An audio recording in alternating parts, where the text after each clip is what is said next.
ಸುದ್ದಿ ಮಧ್ಯಾಹ್ನಕ್ಕೆ ಸ್ವಾಗತ. ನಾನು ತುಳಸಿ ಹರೀಶ್. ಇದೀಗ ಈ ಕ್ಷಣದ ಹೆಡ್ಲೈನ್ಸ್. ನೀವು ಹೇಳಿದ್ರೆ ಸಚಿವ ಸ್ಥಾನಕ್ಕೆ ರಾಜೀನಾಮೆ ನೀಡಲು ಸಿದ್ಧ. ಪಟ್ಟದ ಫೈಟ್ ನಡುವೆ ಪರಂ ಮಾತು. ಪರಮೇಶ್ವರ್ ರಾಜೀನಾಮೆ ಮಾತು ಕೇಳಿ ಕಾರ್ಯಕರ್ತರೇ ವಿಚಲಿತ. ಇಂದು ಭಾರತ ಮತ್ತು ಪಾಕಿಸ್ತಾನದ ನಡುವೆ ಹೈ ವೋಲ್ಟೇಜ್ ಪಂದ್ಯ ನೋಡಲು ಸಜ್ಜಾದ ಭಾರತ. ಟೀಂ ಇಂಡಿಯಾ ಗೆಲುವಿಗಾಗಿ ದೇಶದೆಲ್ಲೆಡೆ ವಿಶೇಷ ಪೂಜೆ. ತೀವ್ರ ಸ್ವರೂಪ ಪಡೆದ ಕೆಎಸ್ಆರ್ಟಿಸಿ ಬಸ್ ಕಂಡಕ್ಟರ್ ಹಲ್ಲೆ ಪ್ರಕರಣ. ಕಿಡಿಗೇಡಿಗಳ ಹುಚ್ಚಾಟದಿಂದ ಜನಸಾಮಾನ್ಯರಿಗೆ ಶಿಕ್ಷೆ. ಮಹಾರಾಷ್ಟ್ರ ಕರ್ನಾಟಕ ನಡುವೆ 120 ಬಸ್ ಸಂಚಾರ ಬಂದ್. ಮಂಡ್ಯದಲ್ಲಿ ನಾಡ ಬಾಂಬ್ ಸ್ಫೋಟ. ವಿದ್ಯಾರ್ಥಿಯ ಅಂಗೈ ಛಿದ್ರ. ಕಾಡು ಹಂದಿ ಬೇಟೆಗಾಗಿ ಬಾಂಬ್ ಇಟ್ಟಿರುವ ಶಂಕೆ. ಧರ್ಮಸ್ಥಳಕ್ಕೆ ಹೊರಟಿದ್ದ ಪಾದಯಾತ್ರಿಗಳ ಮೇಲೆ ಹರಿದ ಬಸ್. 2 ಯಾತ್ರಿಗಳ ದುರ್ಮರಣ. ಪ್ರಯಾಣಿಕರನ್ನ ಬಿಟ್ಟು ಬಸ್ ಚಾಲಕ ಪರಾರಿ. ಸದ್ಯ ಆಡಳಿತಾರೂಢ ಕಾಂಗ್ರೆಸ್ ಪಕ್ಷದಲ್ಲಿ ಮುಖ್ಯಮಂತ್ರಿ ಹುದ್ದೆ ಹಾಗೂ ಕೆಪಿಸಿಸಿ ಅಧ್ಯಕ್ಷರ ಬದಲಾವಣೆ ಚರ್ಚೆ ಕೋಲಾಹಲ ಎಬ್ಬಿಸಿದೆ. ಈ ನಡುವೆ ಗೃಹ ಸಚಿವ ಪರಮೇಶ್ವರ್ ಬಾಯಲ್ಲಿ ರಾಜೀನಾಮೆ ಮಾತು ಬಂದಿದ್ದು ಕಾರ್ಯಕರ್ತರೇ ವಿಚಲಿತರಾಗಿದ್ದಾರೆ. ಹೌದು, ತುಮಕೂರಿನ ಕೊರಟಗೆರೆಯ ರಾಜೀವ್ ಭವನದಲ್ಲಿ ನಡೆದ ಕಾರ್ಯಕರ್ತರ ಸಭೆಯಲ್ಲಿ ಸಚಿವರು ರಾಜೀನಾಮೆಯ ಮಾತುಗಳನ್ನಾಡಿದ್ದಾರೆ. ಕಾರ್ಯಕರ್ತರ ಮನದಾಳಕ್ಕೆ ಸ್ಪಂದಿಸಲು ಆಗದಕ್ಕೆ ಬೇಸರ ಹೊರಹಾಕಿದ್ದಾರೆ. ಇತ್ತೀಚೆಗೆ ಕ್ಷೇತ್ರದ ಕಾರ್ಯಕರ್ತರೊಂದಿಗೆ ಬೆರೆಯಲಾಗುತ್ತಿಲ್ಲ. ನಿಮ್ಮ ಮನಸ್ಸಿನ ಆಕಾಂಕ್ಷೆಯಂತೆ ಸ್ಪಂದಿಸಲು ಆಗುತ್ತಿಲ್ಲ. ನೀವು ಹೇಳಿದ್ರೆ ಸಚಿವ ಸ್ಥಾನಕ್ಕೆ ರಾಜೀನಾಮೆ ನೀಡಲು ಸಿದ್ಧ ಅಂತ ಹೇಳಿದ್ದಾರೆ. ನಿಮಗೆಲ್ಲ ನಿರಾಸೆ ಆಗಿರಬಹುದು. ನಿಮ್ಮ ಕೈಗೆ ಸಿಗೋದಿಲ್ಲ, ಪಂಚಾಯಿತಿಗೆ ಬರೋದಿಲ್ಲ, ನಮ್ಮನ್ನ ಮಾತನಾಡಿಸೋದಿಲ್ಲ. ಇದೆಲ್ಲ ನಮಗೂ ಅನಿಸುತ್ತೆ, ನಿಮಗೂ ಅನಿಸುತ್ತೆ. ಆದ್ರೆ ಸಮಯ ನನ್ನ ಕೈಯಲ್ಲಿ ಇಲ್ಲ. ನೀವೆಲ್ಲ ದೊಡ್ಡ ಮನಸ್ಸು ಮಾಡಿ ಒಂದೇ ಮಾತಲ್ಲಿ ಹೇಳಿಬಿಟ್ರೆ ನಾಳೆನೇ ರಾಜೀನಾಮೆ ಕೊಡುತ್ತೇನೆ. ಆಗ ನಾನು ನಿಮ್ಮ ಜೊತೆಯಲ್ಲೇ ಇರುತ್ತೇನೆ ಎಂದು ಹೇಳಿದ್ದಾರೆ. ಇದರಿಂದ ವಿಚಲಿತರಾದ ಕಾರ್ಯಕರ್ತರು ಹಾಗೂ ಕೈ ಮುಖಂಡರು ರಾಜೀನಾಮೆ ಕೊಡಬೇಡಿ ಎಂದು ಕೂಗಿದ್ದಾರೆ. ಇಂದು ದುಬೈನ ಅಂತಾರಾಷ್ಟ್ರೀಯ ಸ್ಟೇಡಿಯಂನಲ್ಲಿ ಭಾರತ ಮತ್ತು ಪಾಕಿಸ್ತಾನದ ನಡುವೆ ಹೈ ವೋಲ್ಟೇಜ್ ಪಂದ್ಯ ನಡೆಯಲಿದ್ದು ಇಡೀ ದೇಶವೇ ಕಾತರದಿಂದ ಕಾಯ್ತಾ ಇದೆ. ಇಂದು ದುಬೈನ ಅಂತಾರಾಷ್ಟ್ರೀಯ ಸ್ಟೇಡಿಯಂನಲ್ಲಿ ಭಾರತ ಮತ್ತು ಪಾಕಿಸ್ತಾನದ ನಡುವೆ ಹೈ ವೋಲ್ಟೇಜ್ ಪಂದ್ಯ ನಡೆಯಲಿದ್ದು ಇಡೀ ದೇಶವೇ ಕಾತರದಿಂದ ಕಾಯ್ತಿದೆ. ಈ ಹಿನ್ನೆಲೆ ದೇಶದ ಹಲವೆಡೆ ಕ್ರಿಕೆಟ್ ಅಭಿಮಾನಿಗಳು ಭಾರತದ ಗೆಲುವಿಗಾಗಿ ಪೂಜೆ ಪ್ರಾರ್ಥನೆಗಳನ್ನು ಸಲ್ಲಿಸುತ್ತಿದ್ದಾರೆ. ರೋಹಿತ್ ಶರ್ಮಾ ಸಾರಥ್ಯದ ಭಾರತ ತಂಡ ಚಾಂಪಿಯನ್ಸ್ ಟ್ರೋಫಿಯ ಎ ಗುಂಪಿನ ತನ್ನ 2ನೇ ಪಂದ್ಯದಲ್ಲಿ ಭಾನುವಾರ ಬದ್ಧ ವೈರಿ ಪಾಕಿಸ್ತಾನ ತಂಡದ ಸವಾಲು ಎದುರಿಸಲಿದೆ. ಈ ಗೆಲುವಿನೊಂದಿಗೆ ಸೆಮಿಫೈನಲ್ ಪ್ರವೇಶವನ್ನ ಖಚಿತಪಡಿಸಿಕೊಳ್ಳುವ ಗುರಿಯಲ್ಲಿದೆ. ಹಾಗೆಯೇ ಮೊಹಮ್ಮದ್ ರಿಜ್ವಾನ್ ನೇತೃತ್ವದ ಪಾಕಿಸ್ತಾನ ಟೂರ್ನಿಯಿಂದ ಹೊರಗುಳಿಯುವುದನ್ನು ತಪ್ಪಿಸಬೇಕಾದ ಒತ್ತಡದಲ್ಲಿ ಕಣಕ್ಕಿಳಿಯುತ್ತಿದೆ. ಬಾಂಗ್ಲಾದೇಶದ ಎದುರು 6 ವಿಕೆಟ್ಗಳ ಜಯ ಸಾಧಿಸಿರುವ ಟೀಂ ಇಂಡಿಯಾ ಉತ್ತಮ ಸ್ಥಿತಿಯಲ್ಲಿದ್ದರೆ ನ್ಯೂಜಿಲೆಂಡ್ ವಿರುದ್ಧ 60 ರನ್ಗಳಿಂದ ಸೋತಿರುವ ಪಾಕಿಸ್ತಾನ ಮಾಡು ಇಲ್ಲವೇ ಮಡಿ ಪರಿಸ್ಥಿತಿ ಎದುರಿಸುತ್ತಿದೆ. ಹೀಗಾಗಿ ಪಂದ್ಯ ತೀವ್ರ ಹೈ ವೋಲ್ಟೇಜ್ ಪಡೆಯುವ ನಿರೀಕ್ಷೆ ಇದ್ದು ಅಭಿಮಾನಿಗಳಿಗೆ ರಸದೌತಣ ಉಣಬಡಿಸುವ ಸಾಧ್ಯತೆ ಇದೆ. ಉಪಖಂಡದ ಎದುರಾಳಿಗಳಾದ ಭಾರತ ಪಾಕ್ ಚಾಂಪಿಯನ್ಸ್ ಟ್ರೋಫಿಯಲ್ಲಿ ಕೊನೆಯದಾಗಿ 2017ರ ಫೈನಲ್ನಲ್ಲಿ ಎದುರಾಗಿದ್ದವು. ಆ ಪಂದ್ಯದಲ್ಲಿ ಪಾಕಿಸ್ತಾನ 180 ರನ್ಗಳಿಂದ ಭಾರತ ತಂಡವನ್ನ ಸೋಲಿಸಿ ಮೊದಲ ಸಲ ಚಾಂಪಿಯನ್ ಆಗಿತ್ತು. ಈಗ ರಿಜ್ವಾನ್ ಮತ್ತು ಆ ತಂಡ ಜಯದ ಸ್ಫೂರ್ತಿ ಪಡೆಯಲು ಹಾತೊರೆಯುತ್ತಿದೆ. ಆದರೆ ಎಲ್ಲಾ ವಿಭಾಗಗಳಲ್ಲಿ ತನ್ನ ಕಾರ್ಯಕ್ಷಮತೆಯನ್ನ ಸುಧಾರಿಸಿಕೊಳ್ಳಬೇಕಾದ ಅಗತ್ಯವಿದೆ. ಸದಾ ತೀವ್ರತೆಯನ್ನುಂಟು ಮಾಡುವ ಉಭಯ ರಾಷ್ಟ್ರಗಳ ನಡುವಿನ ಪಂದ್ಯವು ದುಬೈನಲ್ಲಿ ನಡೆಯುತ್ತಿರುವ ಹಿನ್ನೆಲೆಯಲ್ಲಿ ಉಭಯ ದೇಶಗಳಲ್ಲಿ ಶಾಂತತೆ ನೆಲೆಯೂರಿದೆ. ಕರಾಚಿಯಲ್ಲಿ ಕಿವೀಸ್ ವಿರುದ್ಧ ಸೋತ ನಂತರ ದುಬೈಗೆ ಆಗಮಿಸಿರುವ ಪಾಕ್ ಸ್ಥಳೀಯ ವಾತಾವರಣಕ್ಕೆ ಈಗಾಗಲೇ ಹೊಂದಿಕೊಂಡಿದೆ. ಬಾಂಗ್ಲಾದೇಶ ವಿರುದ್ಧ 41 ರನ್ ಗಳಿಸಿದ ಟೀಂ ಇಂಡಿಯಾದ ನಾಯಕ ರೋಹಿತ್ ಶರ್ಮಾ ಫಾರ್ಮ್ ಕಂಡುಕೊಂಡಿರುವುದನ್ನ ಬಿಂಬಿಸಿದ್ದಾರೆ. ಏಕದಿನ ಕ್ರಿಕೆಟ್ನಲ್ಲಿ 8ನೇ ಶತಕ ಗಳಿಸಿ ಭಾರತ ತಂಡದ ಗೆಲುವನ್ನ ಸುಲಭಗೊಳಿಸಿದ ಶುಭಮನ್ ಗಿಲ್ ಮತ್ತೊಂದು ಸೊಬಗಿನ ಆಟಕ್ಕೆ ಸಜ್ಜುಗೊಂಡಿದ್ದಾರೆ.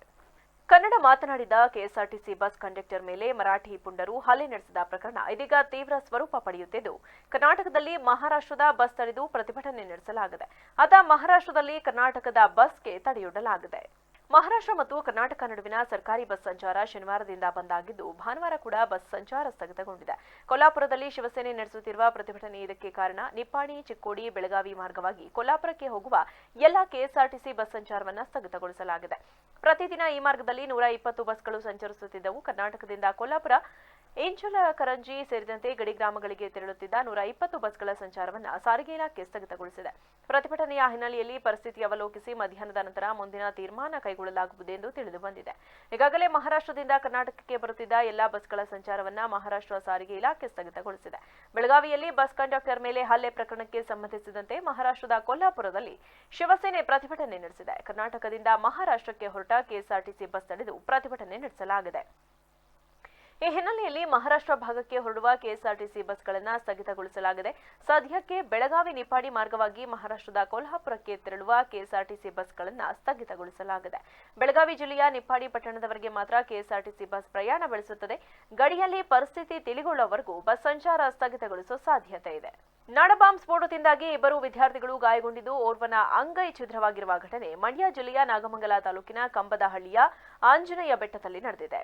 ವಿದ್ಯಾರ್ಥಿಗಳನ್ನ ಹರಿಯಂತ್ ಪಾಟೀಲ್ ಹಾಗೂ ಪಾರ್ಥ ಎಂದು ತಿಳಿಸಲಾಗಿದ್ದು, ಜೈನ ಬಸದಿ ಶಾಲೆಯಲ್ಲಿ ವ್ಯಾಸಂಗ ಮಾಡುತ್ತಿದ್ದರು. ಆಂಜನೇಯ ಬೆಟ್ಟದ ದೇವಸ್ಥಾನದ ಸುತ್ತ ಸ್ವಚ್ಛ ಕಾರ್ಯಕ್ಕಾಗಿ ವಿದ್ಯಾರ್ಥಿಗಳು ತೆರಳಿದ್ರು. ಈ ವೇಳೆ ವಿದ್ಯಾರ್ಥಿಗಳು ಕಸದ ರಾಶಿಗೆ ಕೈ ಹಾಕಿದ್ದು ಬಾಂಬ್ ಸ್ಫೋಟಗೊಂಡಿದೆ. ಸ್ಫೋಟದ ತೀವ್ರತೆಗೆ ಓರ್ವನ ಅಂಗೈ ಛಿದ್ರವಾಗಿದ್ದು, ಇನ್ನೋರ್ವನ ಮುಖದ ಭಾಗಕ್ಕೆ ಗಾಯವಾಗಿದೆ. ಕಾಡು ಹಂದಿ ಬೇಟೆಗಾಗಿ ನಾಡಬಾಂಬ್ ಇಟ್ಟಿರುವ ಶಂಕೆ ವ್ಯಕ್ತವಾಗಿದ್ದು, ಕಿಡಿಗೇಡಿಗಳ ಕೆಲಸದಿಂದ ಅಮಾಯಕ ವಿದ್ಯಾರ್ಥಿಗಳು ಗಾಯಗೊಂಡಿದ್ದಾರೆ. ಸದ್ಯ ಗಾಯಗೊಂಡ ವಿದ್ಯಾರ್ಥಿಗಳನ್ನ ಬೆಳ್ಳೂರಿನ ಆದಿಚುಂಚನಗಿರಿ ಆಸ್ಪತ್ರೆಗೆ ದಾಖಲಿಸಲಾಗಿದೆ. ಬಿಂಡಿಗನವಿಲೆ ಠಾಣಾ ವ್ಯಾಪ್ತಿಯಲ್ಲಿ ಈ ಘಟನೆ ನಡೆದಿದೆ. ಧರ್ಮಸ್ಥಳಕ್ಕೆ ತೆರಳುತ್ತಿದ್ದ ಪಾದಚಾರಿಗಳ ಮೇಲೆ ಖಾಸಗಿ ಬಸ್ ಹರಿದು ಇಬ್ಬರು ಸ್ಥಳದಲ್ಲೇ ಸಾವನ್ನಪ್ಪಿದ ದಾರುಣ ಘಟನೆ ಹಾಸನ ತಾಲೂಕಿನ ಕೆಂಚಟಹಳ್ಳಿ ಬಳಿ ಭಾನುವಾರ ಮುಂಜಾನೆ ಸಂಭವಿಸಿದೆ. ಮೃತ ದುರ್ದೈವಿಗಳನ್ನ ಮಂಡ್ಯ ಜಿಲ್ಲೆ ಕೆಆರ್ಪೇಟೆ ತಾಲೂಕಿನ ಆನಗೋಡು ಗ್ರಾಮದ ಸುರೇಶ್ ಮತ್ತು ಕುಮಾರ್ ಎಂದು ಗುರುತಿಸಲಾಗಿದ್ದು, ಅಪಘಾತದಲ್ಲಿ ಗಂಭೀರವಾಗಿ ಗಾಯಗೊಂಡ ದಿನೇಶ್ ಅವರನ್ನ ಜಿಲ್ಲಾ ಆಸ್ಪತ್ರೆಗೆ ದಾಖಲಿಸಿ ಚಿಕಿತ್ಸೆ ನೀಡಲಾಗುತ್ತಿದೆ. ಪಾದಯಾತ್ರಿಕರು ಧರ್ಮಸ್ಥಳಕ್ಕೆ ತೆರಳುತ್ತಿದ್ದ ವೇಳೆ ವೇಗವಾಗಿ ಬಂದ ಖಾಸಗಿ ಬಸ್ ಡಿಕ್ಕಿ ಹೊಡೆದು ಈ ದುರ್ಘಟನೆ ಸಂಭವಿಸಿದ್ದು, ಸ್ಥಳೀಯರು ಕೂಡಲೇ ಪೊಲೀಸರಿಗೆ ಮಾಹಿತಿ ನೀಡಿ ಗಾಯಾಳುವನ್ನ ಆಸ್ಪತ್ರೆಗೆ ಸಾಗಿಸಲು ಸಹಾಯ ಮಾಡಿದ್ದಾರೆ. ಇನ್ನು ಘಟನಾ ಸ್ಥಳಕ್ಕೆ ಶಾಂತಿಗ್ರಾಮ ಪೊಲೀಸ್ ಠಾಣೆಯ ಸಿಬ್ಬಂದಿ ಭೇಟಿ ನೀಡಿ ಪರಿಶೀಲನೆ ನಡೆಸಿದ್ದು, ಅಪಘಾತಕ್ಕೆ ಕಾರಣವಾದ ಬಸ್ ಅನ್ನು ವಶಕ್ಕೆ ಪಡೆದು ಪ್ರಕರಣ ದಾಖಲಿಸಿಕೊಂಡು ಮುಂದಿನ ಕ್ರಮ ಕೈಗೊಂಡಿದ್ದಾರೆ. ಬೆಂಗಳೂರಿನ ಅಶೋಕನಗರದ ಗರುಡ ಮಾಲ್ ಬಳಿ ತಡರಾತ್ರಿ 1 ಗಂಟೆ ಸುಮಾರಿಗೆ ಕಾಂಗ್ರೆಸ್ ಮುಖಂಡನನ್ನ ಬರ್ಬರವಾಗಿ ಕೊಲೆ ಮಾಡಲಾಗಿದೆ. ಶೇಖ್ ಹೈದರ್ ಅಲಿ ಕೊಲೆಯಾದ ಕಾಂಗ್ರೆಸ್ ಮುಖಂಡ ತಡರಾತ್ರಿ 1 ಗಂಟೆ ಸುಮಾರಿಗೆ ಘಟನೆ ನಡೆದಿದೆ. ಹೈದರ್ ಅಲಿ ಲೈವ್ ಬ್ಯಾಂಡ್ನಿಂದ ರಾತ್ರಿ ಸ್ನೇಹಿತನ ಜೊತೆಗೆ ಬೈಕ್ನಲ್ಲಿ ಬರುತ್ತಿದ್ದ ವೇಳೆ ಆರೋಪಿಗಳು ಬೈಕ್ನಲ್ಲಿ ಹಿಂಬಾಲಿಸಿಕೊಂಡು ಬಂದು ಅಡ್ಡಗಟ್ಟಿ ಕೊಲೆ ಮಾಡಿದ್ದಾರೆ. ವಿಚಾರ ತಿಳಿದು ಸ್ಥಳಕ್ಕೆ ದೌಡಾಯಿಸಿದ ಅಶೋಕನಗರ ಠಾಣೆ ಪೊಲೀಸರು ಗಾಯದ ಮಡುವಲ್ಲಿ ಬಿದ್ದ ಹೈದರ್ ಅಲಿಯನ್ನ ಕೂಡಲೇ ಬೌರಿಂಗ್ ಆಸ್ಪತ್ರೆಗೆ ಕರೆದೊಯ್ದಿದ್ದರು. ಆದರೆ ಅಷ್ಟರಲ್ಲಾಗಲೇ ಸಾವನ್ನಪ್ಪಿದ ಹೈದರ್ ಅಲಿ ಮೃತಪಟ್ಟಿದ್ದನು. ವಿಚಾರ ತಿಳಿದು ಹೈದರ್ ಅಲಿಯ ಬೆಂಬಲಿಗರು ಬೌರಿಂಗ್ ಆಸ್ಪತ್ರೆ ಬಳಿ ಜಮಾಯಿಸಿ ಲಾಂಗು ಮಚ್ಚು ಹಿಡಿದು ಆಸ್ಪತ್ರೆ ಬಳಿ ಝಳಪಿಸಿದರು. ಬೌರಿಂಗ್ ಆಸ್ಪತ್ರೆ ಗೇಟ್ ತಳ್ಳಿ ಆಕ್ರೋಶ ವ್ಯಕ್ತಪಡಿಸಿದ್ರು. ಸ್ಥಳದಲ್ಲಿದ್ದ ಅಶೋಕನಗರ ಠಾಣೆ ಪೊಲೀಸರು ಪರಿಸ್ಥಿತಿ ನಿಯಂತ್ರಿಸಿದ್ರು. ಸದ್ಯ ಪೊಲೀಸರು ಪರಿಸ್ಥಿತಿ ನಿಯಂತ್ರಿಸಿದ್ದಾರೆ. ಶೇಖ್ ಹೈದರ್ ಅಲಿ ಶಾಸಕ ಎನ್ಎ ಹ್ಯಾರಿಸ್ ಜೊತೆ ಗುರುತಿಸಿಕೊಂಡಿದ್ರು. ಹೈದರ್ ಅಲಿ ಹ್ಯಾರಿಸ್ ಪರ ಪ್ರಚಾರದಲ್ಲಿ ಭಾಗಿಯಾಗುತ್ತಿದ್ದರು. ಘಟನೆ ಸಂಬಂಧ ಅಶೋಕನಗರ ಠಾಣೆಯಲ್ಲಿ ಕೊಲೆ ಕೇಸ್ ದಾಖಲಾಗಿದ್ದು, ಕೊಲೆ ಆರೋಪಿಗಳ ಪತ್ತೆಗೆ ಪೊಲೀಸರು ಹುಡುಕಾಟ ನಡೆಸುತ್ತಿದ್ದಾರೆ. ಘಟನೆಗೆ ನಿಖರ ಕಾರಣ ತಿಳಿದು ಬಂದಿಲ್ಲ. ಅವನಿಗೆ ನಮ್ಮ ಪ್ರಾಥಮಿಕ ಮಾಹಿತಿ ಪ್ರಕಾರ MLA ಅವರ ಜೊತೆಗೆ ಯಾವಾಗಲೂ ಇರ್ತಿದ್ದ ಅನ್ನೋದು ಈಗ ಮೊದಲನೇ ಅವನಿಗೆ ನಮ್ಮ ಪ್ರಾಥಮಿಕ ಮಾಹಿತಿ ಪ್ರಕಾರ ಯಾವುದೇ ರೀತಿಯ ರಾಜಕೀಯ ನಂಟಿರಲಿಲ್ಲ. ಆದರೆ ಆತನ ಅಣ್ಣ ರಾಜಕೀಯದಲ್ಲಿ ಅಂದರೆ ಸೋಷಿಯಲ್ ಆಕ್ಟಿವಿಟೀಸ್ ಮಾಡ್ಕೊಂಡಿದ್ದ ಅಂತ ಬಿಟ್ಟರೆ ಮಾಹಿತಿ ಇದೆ. ನಮಗೆ ಇಷ್ಟವಿರಲಿ ಅಥವಾ ಇಲ್ಲದಿರಲಿ ಈ ಮೇ ತಿಂಗಳಿನಲ್ಲಿ ಬೃಹತ್ ಬೆಂಗಳೂರು ಮಹಾನಗರ ಪಾಲಿಕೆ ಚುನಾವಣೆಯನ್ನ ನಡೆಸಲೇಬೇಕು ಎಂದು ಸಾರಿಗೆ ಮತ್ತು ಮುಜರಾಯಿ ಸಚಿವ ರಾಮಲಿಂಗಾರೆಡ್ಡಿ ಹೇಳಿದರು. ಸೆಪ್ಟೆಂಬರ್ 2020ರಿಂದ ಬೆಂಗಳೂರಿನಲ್ಲಿ ಬಿಬಿಎಂಪಿಗೆ ಚುನಾವಣೆ ನಡೆದಿಲ್ಲ. ಎಸ್ಎಂ ಕೃಷ್ಣ ಮುಖ್ಯಮಂತ್ರಿಯಾಗಿದ್ದಾಗ 2001ರಲ್ಲಿ ಸಮಯಕ್ಕೆ ಸರಿಯಾಗಿ ಚುನಾವಣೆಗಳು ನಡೆದಿತ್ತು. 2015ರಲ್ಲಿ ಹಿಂದಿನ ಸಿದ್ದರಾಮಯ್ಯ ಸರ್ಕಾರದ ಅಡಿಯಲ್ಲಿ 2008ರಲ್ಲಿ ಬಿಜೆಪಿ ಅಧಿಕಾರದಲ್ಲಿದ್ದಾಗ ಚುನಾವಣೆಗಳು 2.8 ವರ್ಷಗಳಷ್ಟು ವಿಳಂಬವಾಗಿತ್ತು. ವಿಳಂಬದ ಬಗ್ಗೆ ಕಾಂಗ್ರೆಸ್ ಸರ್ಕಾರವನ್ನ ಸಮರ್ಥಿಸಿಕೊಂಡ ರೆಡ್ಡಿ, ಗ್ರೇಟರ್ ಬೆಂಗಳೂರು ಪ್ರಾಧಿಕಾರವನ್ನ ರಚಿಸುವ ಸರ್ಕಾರದ ಯೋಜನೆಗಳಿಂದಾಗಿ ಚುನಾವಣೆ ಮುಂದೂಡಿಕೆಯಾಗಿದೆ. ನಾವು ಇಷ್ಟಪಡುತ್ತೇವೋ ಇಲ್ಲವೋ ಮೇ ತಿಂಗಳಲ್ಲಿ ಚುನಾವಣೆ ನಡೆಸಲೇಬೇಕು, ಇಲ್ಲದಿದ್ದರೆ ಸುಪ್ರೀಂ ಕೋರ್ಟ್ ನಿರ್ದೇಶನ ನೀಡುತ್ತದೆ. ಕಳೆದ ವರ್ಷ ಜುಲೈನಲ್ಲಿ ಗ್ರೇಟರ್ ಬೆಂಗಳೂರು ಆಡಳಿತ ಮಸೂದೆಯನ್ನ ಶಿವಾಜಿನಗರ ಕಾಂಗ್ರೆಸ್ ಶಾಸಕ ರಿಜ್ವಾನ್ ಅರ್ಷದ್ ನೇತೃತ್ವದ ಜಂಟಿ ಆಯ್ಕೆ ಸಮಿತಿಗೆ ಉಲ್ಲೇಖಿಸಲಾಗಿತ್ತು. ಸಮಿತಿಯು ಸೋಮವಾರ ವಿಧಾನಸಭಾ ಸ್ಪೀಕರ್ ಯುಟಿ ಖಾದರ್ ಅವರಿಗೆ ತನ್ನ ವರದಿಯನ್ನ ಸಲ್ಲಿಸುವ ಸಾಧ್ಯತೆ ಇದೆ. ಗ್ರೇಟರ್ ಬೆಂಗಳೂರು ಆಡಳಿತ ಮಸೂದೆಯು ಬೆಂಗಳೂರಿನಲ್ಲಿ 10 ಮುನ್ಸಿಪಲ್ ಕಾರ್ಪೊರೇಷನ್ಗಳ ರಚನೆಗೆ ಅವಕಾಶ ನೀಡುತ್ತದೆ. ನಾವು ಬೆಂಗಳೂರಿನ ಜನರಿಗೆ ಸೇವೆ ಸಲ್ಲಿಸಲು ಬಯಸಿದ್ರೆ ಒಂದೇ ನಿಗಮ ಖಂಡಿತವಾಗಿಯೂ ಸಾಕಾಗುವುದಿಲ್ಲ. ಒಬ್ಬ ಆಯುಕ್ತರು ಇಡೀ ನಗರವನ್ನ ಮೇಲ್ವಿಚಾರಣೆ ಮಾಡಲು ಸಾಧ್ಯವಿಲ್ಲ. ಸರಿಯಾದ ರಸ್ತೆಗಳು, ಬೀದಿ ದೀಪಗಳು, ಉದ್ಯಾನವನಗಳು, ಆಟದ ಮೈದಾನಗಳು ಮತ್ತು ಮಳೆ ನೀರಿನ ಚರಂಡಿಗಳನ್ನು ನಿರ್ವಹಿಸಲು ನಮಗೆ 2 ಅಥವಾ 3 ನಿಗಮಗಳು ಬೇಕಾಗುತ್ತವೆ ಎಂದು ಅವರು ಹೇಳಿದರು. ಚಾಮರಾಜನಗರ ಜಿಲ್ಲೆಯ ಕೊಳ್ಳೇಗಾಲ ತಾಲೂಕು ಪಟ್ಟಣದ ವಾರ್ಡ್ಗಳ ಅಭಿವೃದ್ಧಿಪಡಿಸುವ ಸಲುವಾಗಿ ಎಸ್ಎಫ್ಸಿ ಅನುದಾನದಲ್ಲಿ ನಗರಸಭೆ ವ್ಯಾಪ್ತಿಗೆ ಬರುವ ವಾರ್ಡ್ಗಳ ಅಭಿವೃದ್ಧಿ ಕಾಮಗಾರಿಗಳಿಗೆ ಕೊಳ್ಳೇಗಾಲ ವಿಧಾನಸಭಾ ಕ್ಷೇತ್ರದ ಶಾಸಕ ಎಆರ್ ಕೃಷ್ಣಮೂರ್ತಿರವರು ಭೂಮಿ ಪೂಜೆ ನೆರವೇರಿಸಿದರು. ಕೊಳ್ಳೇಗಾಲ ಪಟ್ಟಣದ ಅಮನ ಕಾಲೋನಿ ಹಾಗೂ ಮುದ್ದೇವಲ ಮಹರ್ಷಿ ಮಹಾದ್ವಾರದ ಭೂಮಿ ಪೂಜೆ ನೆರವೇರಿಸಿ ನಂತರ ವೇದಿಕೆಯಲ್ಲಿ ಮಾತನಾಡಿದ ಶಾಸಕರು, ರಾಜ್ಯದ ಮುಖ್ಯಮಂತ್ರಿ ಸಿದ್ದರಾಮಯ್ಯನವರು 5 ಗ್ಯಾರಂಟಿ ಯೋಜನೆಗಳ ನಡುವೆಯೂ ನಮ್ಮ ಕೊಳ್ಳೇಗಾಲ ಕ್ಷೇತ್ರದ ಅಭಿವೃದ್ಧಿಗಾಗಿ ಎಲ್ಲ ಜಾತಿ, ಧರ್ಮ, ವರ್ಗದವರ ಏಳಿಗೆಗಾಗಿ ಸರ್ಕಾರದ ವಿವಿಧ ಯೋಜನೆಯಡಿಯಲ್ಲಿ ಅನುದಾನ ಬಿಡುಗಡೆ ಮಾಡಿದ್ದು ಅವರಿಗೆ ಹೃದಯಪೂರ್ವಕ ಅಭಿನಂದನೆ ಸಲ್ಲಿಸುತ್ತೇನೆ ಎಂದ ಅವರು, ಈ ಕಾಮಗಾರಿಗಳನ್ನು ಉತ್ತಮ ಗುಣಮಟ್ಟದಲ್ಲಿ ನಿರ್ವಹಿಸಬೇಕೆಂದು ನಗರಸಭೆ ಇಂಜಿನಿಯರ್ಗಳಿಗೆ ಸೂಚನೆ ನೀಡಿದರು. 23-24ನೇ ಸಾಲಿನ ಅನುದಾನ ಮಾನ್ಯ ಮುಖ್ಯಮಂತ್ರಿಗಳಂತ ಸಿದ್ದರಾಮಯ್ಯ ಸಾಹೇಬರು ಏನು ಚುನಾವಣೆ ಪೂರ್ವ ಗ್ಯಾರಂಟಿ ಯೋಜನೆಗಳನ್ನ ನಾವು ಅನುಷ್ಠಾನಗೊಳಿಸ್ತೀವಿ ಅಂತಕ್ಕಂಥ ಭರವಸೆಯನ್ನು ಕೊಟ್ಟಿದ್ರು. ರಾಜ್ಯದ ಎಲ್ಲ ಧರ್ಮದ ಎಲ್ಲ ವರ್ಗದ ಜನಗಳಿಗೆ ಅದನ್ನು ಪೂರೈಸುವ ದೃಷ್ಟಿಯಿಂದ ಕಳೆದ ವರ್ಷವೂ ಕೂಡ ಈ ವರ್ಷವೂ ಕೂಡ ಆಯವ್ಯಯದಲ್ಲಿ ಸುಮಾರು 56,000 ಕೋಟಿ ರೂಪಾಯಿಗಳನ್ನು ಕಾಯ್ದಿರಿಸಿ ಎಲ್ಲ 5 ಗ್ಯಾರಂಟಿ ಯೋಜನೆಗಳ ಕಾರ್ಯಕ್ರಮವನ್ನು ಯಶಸ್ವಿಯಾಗಿ ಇವತ್ತು ಅನುಷ್ಠಾನಗೊಳಿಸಿರ್ತಕ್ಕಂಥದ್ದನ್ನು ನಾವು ಕಾಣ್ತೇವೆ. ಇವತ್ತು ವಿಚಾರದಲ್ಲಿ ಇನ್ನೂ ಕೂಡ ಅನುದಾನ ಬಂದಿರುವಲ್ಲ ಸರ್ ಅಂದರು. ಕಳೆದ 2-3 ತಿಂಗಳಲ್ಲೂ ಕೂಡ ಹೀಗೆ ಹೇಳಿದ್ರೆ ಒಟ್ಟಿಗೆ 3-4 ತಿಂಗಳು ಒಟ್ಟಿಗೆ ಎಣಿಸ್ಕೊಂಡ್ರಲ್ಲ ಅಂದರೆ ನಾನು